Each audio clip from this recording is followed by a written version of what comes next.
Good afternoon, everyone. This is the Doctor. It's another beautiful morning here in the Pacific Northwest. It's actually Thursday right now, but for all of you guys, it's going to be about 4:30 a.m. here in Washington State right now. I imagine it's probably going to be a little bit rainy. It's been getting a little bit drowsy out there. We are going to be doing our first Feature Friday of the week. It's going to be Pick Your Poison by Sidra. Everyone, let's welcome Sidra. And Sidra, go ahead and introduce yourself. Sure. Thanks for having me. So my name's Sidra. I've been playing since the first day. I was super excited about the game. I was a big fan of Final Fantasy Tactics. I love that type of combat. You toss some gotcha in where you have to build the units that you're going to fight with, and it was just something I had to try in my book, and I've been enjoying it so far. I agree. I love the Final Fantasy Tactics aspect of this. And your build, why don't you tell us why you called it Pick Your Poison?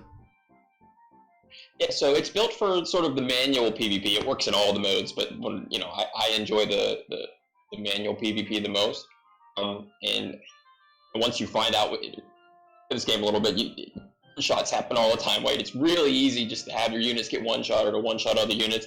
I wanted to build a team where my opponent couldn't just look at my guys and then one shot anybody that they wanted. And especially in auto modes, the AI is just going to come close and attack you anyway. It's not smart enough a human is to realize if it's going to kill you or not. So the AI will just rearrange and attack you, and if they can't kill you, you have to counter attack back. So pick your poison, because really the three units for differing reasons in the team are really hard to kill. I mean, I know that I wouldn't want to go near any one of these units. Like, all of these units are just units that I hate to go up against. And it's kind of almost like taking the best three units out of all the different metas, like Yerma from Glass Cannon, Shadowlynx from Evasion, and Engelbert from Tank, and just mixing them all together, right? Yeah, and it's funny, how you can kind of see how much damage you can do before you do the attack? Yeah. So all the time I'll see like an enemy run in, and they're probably checking, they're used to being able to kill, and then and or two goes by and you see run back, and then they get caught up and go in a little circle. That's hilarious. Well, let's go ahead and we'll go unit by unit, okay? And we'll go ahead and start out with your Engelbert here. And I see that you got his weapon is Excalibur. Would you ever replace that for a Nagarok on him? Yeah, so I have about 40 Nagarok recipes. I lose a lot of accuracy, and I'm worried with the evasion, it's going to get really popular here shortly. I think that I might rather just put my time investment in maybe upgrading an armor and just kind of keep that weapon on him for now. The other thing is I might end up subbing him out. I pulled Catone, so I'm not sure if being a heavy investment into a weapon for it might get subbed out. So you're looking at possibly even in the future transitioning just a straight evasion build almost, yeah? Yeah, and then I can switch back and forth, right? I like options, so I'd probably run an evasion for a week and then mix it up a little bit would be the ultimate goal. I don't want to have, run the same three units for months on end. I hear you. Especially with Tower out, you're going to need that versatility. I had a couple questions about your Engelbert, and of course, you're obviously not a giant whale, I'm guessing, because you only have the normal armor on Engelbert, right? Yeah, so I'm a dolphin, but I'll happily compete against the whales. It's always nice when you kill a whale. If you could pick any armor, or what armor are you currently planning for your Engelbert for the best in slot? Yeah, so ultimately I would just find whichever has the highest defense and roll with that. He's really weak to magic. I don't know that upping a few spirit on him is really gonna impact that. So, and especially with slash being as popular, most of the heavy armors give slash. I think that's the way I would go. It's probably one of the more least interesting choices between the units. Yeah, I noticed that you also picked Cactar for, I'm guessing, Man-Eater and Critical Hit. We talked about Vow of Love, of course, is a pretty obvious choice for him. One thing that I was curious, I haven't actually done an Engelbert review video. Why did you choose his sub-job as Monk? Okay, so a couple of reasons. PvP, Terra Slash is range 4. So he has a ability in Paladin, his taunting blade, that is also range 4. It costs 12 more AP to use, I think. I don't know, something like that. So what I can do is I can use his shield wall, move him up, and on his next turn, I can basically Terra Slash anybody from 7 spaces away. It's a really strong attack. So the the range and the AP efficiency of it really catches some people by surprise. Matter of fact, in PvP, I actually won't use what's the ability that pumps your attack for 1 turn from Monk. I don't use it because I don't want to let them see that I have Monk. Yeah, exactly. So it usually catches, they'll think they're safe and it catches them by surprise. That's really interesting because I definitely wouldn't even think about Monk sub on an Engelbert. Like, I'm always thinking about his slashing attacks, or is it Blade Bash that he also has that's pretty powerful? But that's a range 0. I mean, it's tough in PvP to get, right? So, and even the other ability on Monk is it's a 3. It's range 3. So it actually, Monk sub gives him some range ability that he doesn't get with the other subs. That's really interesting. I'm almost wondering why more people aren't subbing Monk. It just seems like it would be the go-to make sense sub job, but I think there's a lot of confusion out there about sub jobs right now as well. Yeah, it's tough. And I think the natural feeling is, tank. Alan, really, even with Monk sub job, I mean, he still has, the shield wall that cuts down for 3 turns. Any non-magical damage, he still has, you can kill me, but I won't die. So he has enough tankiness without Paladin, especially in a short, 30-turn, PvP fight. And so I've used sub-job Monk really for offense. Even if you look at his attack, he has 446 attack. That's pretty crazy. And I don't think anybody would ever expect Strike Mastery on an Engelbert either. So I'm using Terra Slash, right? I gotta make it hit hard. Yeah. Let's go ahead and move on to your second unit here, Yerma. Now, Yerma, of course, top on my waifu tier list. We do love the Yerma, and I love her abilities. I noticed you got her built for crit here, so we got the Golden Axe with that crit plus 28, which is pretty beastly. What's the logic behind the Mirage Vest and the Lion Emblem? So, especially, and I didn't, so I've only had the Lion Emblem for a couple days now, so for most of my gameplay with her, I didn't have it, but especially in the guild battle, she really only has the 2 self-buffs, the Rebellious Spirit, and sometimes, like, by the time I'm in my second fight, she's running around auto-attacking. So what I did was I gave her that TMR. It does 2 things. A, it increases her tankiness, because I'm also running Leona's Castle on her, right? She's pretty beefy in the way I have her. So it helps her take tankiness, but it gives her another ability to use so that it extends out her duration for the 2 fights without having to resort to a bunch of auto attack. So that's kind of why I did it. And then I moved my around actually so that to make sure that she's giving Rallying Cry to Shadowlynx, because once Shadowlynx gets that up, she'll sometimes lap the field in terms of her turns. It's pretty crazy. Wow, that sounds really crazy. I feel like there's a lot of players out there right now that are complaining about Lion Emblem, and they don't like the fact that their units are using the Lion Emblem ability. So I'm really glad you found a way to actually prioritize and use it to your benefit, because it seems really weird that there are players out there not putting Lion Emblem on their characters because they're scared of that character casting that ability. But I think for a unit like Yerma, that's just a perfect combination, isn't it? Yeah, and especially in the guild battle, or if you're manually playing PvP, because you can keep her away, it gives you another buff to gain AP and sort of keep out of the battle a little bit, so that when you go in your full strength, if she didn't have that, she would just run ahead with 1 buff, and sometimes run ahead a second turn and not do anything. So it's actually, she's considerably better with that on than without it.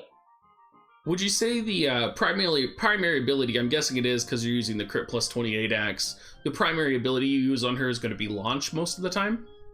Oh, absolutely. Launch is sick. And you got to think, too, in PvP, no matter what the unit's low AP attacks are, they're the ones that are going to get used more often generally. Yeah. But that's the strongest low AP attack in the game. Like, some of them have stronger ones like on the outside of their ring that cost more. That ability hits like 2,500 to 4,500. It's really strong. It is super fierce. Yeah, and you also got the Sword Guard on there for survivability, and her master ability attack plus 20%, Viking lore HP plus 12%. I mean, it's just pretty beast overall, isn't it? Yeah, what I did was, when you mentioned her, you kind of even said like the glass cannon Yerma, and I'm like, I can't play her as a glass cannon. Right.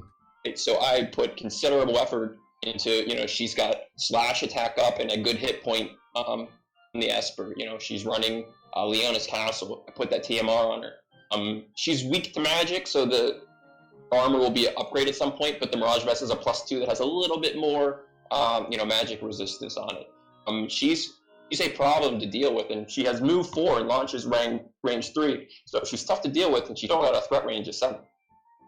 Yeah, it sounds particularly nasty. Transitioning to Shadowlynx, the final member on your team right now. Shadowlynx actually has her TMR weapon that you have equipped on her, so that's HP 102, attack 82, an additional agility 4, and a critical hit rate +13, with a chance to paralyze for 3 turns. Do you see that paralyze proccing a lot when you're using her?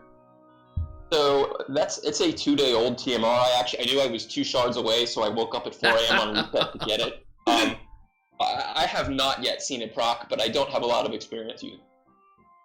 And then, of course, you got the Circlet, which is the dodge evasion +14, paired with the Brave Ring. And then, of course, you got Ifrit's missile resist, ice resist, attack plus, evasion plus, and accuracy plus. So just to do a real quick evasion check here for Shadowlynx, that's going to be 7 evasion from Ifrit. That's going to be 14 evasion from the Circlet. That's 21 evasion. An additional 15 evasion is going to be 36 evasion from our master ability. Then you have Blade Soul, which gives an additional 12, which is going to lead to a total of 48 evasion, 68 if third eye procs. How are you feeling about her evasion build? So I don't know how the math works in evasion, but in the game, but whenever she gets illusion up, she literally only gets hit 10 or 15%. She's been my MVP for the last 3 weeks in all of the PvP modes. Just gets missed, and then Hien and Shuriken both do really good damage. So I am really happy with the evasion build on her. And Ifrit is actually, I think, really important on her, because one thing that I was struggling with early was, Frederica as the sharp shot was really one-shotting me if she would be lined up with me and would go ahead of time. Ifrit has a lot of hit points for an Esper, and then the missile resist actually makes it so that usually if that happens, I still have somewhere between like 100 and 400 hit points left, and it really sort of changed the math in terms of how often I was winning those matchups. I can see that being really important, especially with only 2300 HP, almost at level 99. I could see that being a pain in the ass when you're going up against those Fredericas. And I have to agree with you in terms of illusion. I have my Orlando set as Sub Samurai, and of course I use the Sir O. And just the fact that you have 2 charges of illusion, and if you're doing guild battles, if you have 2 units that can use illusion, usually you're going to have illusions for both guild battles, and that's going to carry over. Do you find, though, that running Shadowlynx for guild battles, for example, she uses both charges of her illusion at the start of the fight in order to buff both of the other units that are with her? Yeah, if she gets in range of the second unit who doesn't have it, she will go use it again. Yep. So it is pretty annoying. And haven't figured out a way. One way to fix that, is if you put her in the middle and then put the Vow of Love on one of the sides, and that way she's not in range of the other unit on her next turn to go do it again, and then they would push forward at that point. So if that was something you were dealing with or you were worried about it, you could fix it that way. That's a really good idea. But I with my current setup, I prioritize making sure she gets rallying cries. I literally just solved that problem by having 2 main characters Sub Samurai for illusion. That works multiple ways it's gonna cat, right? Who cares if you want more of those, right? Yeah. All right, let's go ahead and go to the scorecard then. We are going to be approaching the end of our video. So I think in match battle we talked, you're doing pretty good in match battle. You're winning 25 win streak is what you've done with them, right? Yeah, so I had a win streak ended going from 39 to 40, so 39 is my high win. Wow. Arena, I'm going to say 10 out of 10. Guild battles, your guild is in rank 48 and you guys are in silver 1. Just because I don't know your experience of GVG in the top 100, because it gets pretty nuts up there, I am going to give you a 9 out of 10. Viability and creativity, I'm both going to give a 9 out of 10 because it is kind of putting together 3 different metas into one pack. We are going to give you -6 points though, 3 each per TMR. Your waifu tier list, you are going to get knocked down 3 points because you have Engelbert in there. Limited time units, limited time units, you have none in there. UR units, you have 2 UR units, so we're going to knock you down 4 points for that. I think the fun value of this build is immense, because I think you could just have so much fun tormenting your opponents with this build. And you kind of talked about watching in match battle as they move their characters around, trying to find the most damaging technique on you. I think the one drawback of this build, though, is going to be the free-to-play viability and potentially the weakness to Magic and Frederica. I feel like if you came up maybe against a Medina and a Frederica, it might probably be your worst combination. Is that right? Yeah, a 99 Medina has one-shotted my gear. Yeah. That is the current weakness of the build. So, but I know that too, right? So if I'm manually playing it, I can kind of keep away and then push when I can kill her. Yep. But he goes first, or she's in striking distance. That's the team's sort of kryptonite right now. Absolutely. So your total score I'd give you was 59 out of 70. I think it's a fantastic build. Sidra, thank you so much for joining me today. I appreciated having you on, and thank you for submitting your build. Thanks for having me, man. I enjoyed it. All right, you guys, do remember to go ahead and check out our description section and hop on the Discord. If any of you guys are interested in being featured in a Feature Friday, we do have a section on the Discord where you can apply. You can either apply for a single unit application or a full team application, and just drop it in there, and then I pick my Feature Fridays every Thursday, and we do 2 of them. So thank you so much, you guys, and I hope you all have a great rest of your day.